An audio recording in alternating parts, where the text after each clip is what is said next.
Une victoire, un nul, une défaite, c'est le bilan de la formation rennaise ce week-end. Et on commence avec les U17. Une semaine après le sévère 4-0 encaissé à Cholet, les protégés de Cédric Vanoukia ont rectifié le tir face à Saint-Renan.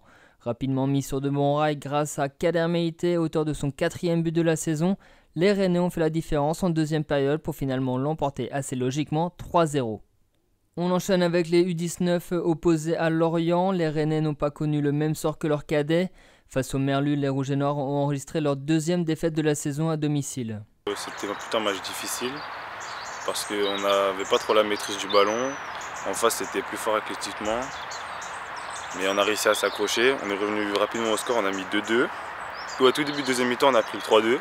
Après tout le match, on a réussi à s'accrocher. On durait, on ne prenait pas de but. On avait des occasions aussi, on ne les mettait pas. Mais c'était un bon match à faire. Si l'équipe peine à enchaîner les résultats positifs, elle peut néanmoins compter sur le sang-froid de son attaquant Mathis Lambourde. À 16 ans seulement, l'ancien pensionnaire de l'INF Clairefontaine marque les esprits. Déjà 5 buts en 5 matchs en U19 pour l'attaquant fraîchement convoqué en équipe de France U17. Début de saison, c'est toujours plus facile parce qu'on est frais, on a fait plutôt une bonne prépa. On a les qualités athlétiques, notre corps n'est pas fatigué. Alors qu'en fin de saison, c'est un peu plus compliqué. Alors avec l'enchaînement des matchs, on est plus fatigué, mais j'essaie de garder ça le plus possible. En N2, pas de vainqueur dans le duel des réserves opposant les Rennais aux Canet. Les deux équipes, toujours à la recherche d'une première victoire cette saison, se sont quittées sur un match nul 1 partout. À l'issue du premier bloc de 5 matchs, les Rennais pointent à la 14e place, juste devant Saint-Privé, leur prochain adversaire à la Piverdière.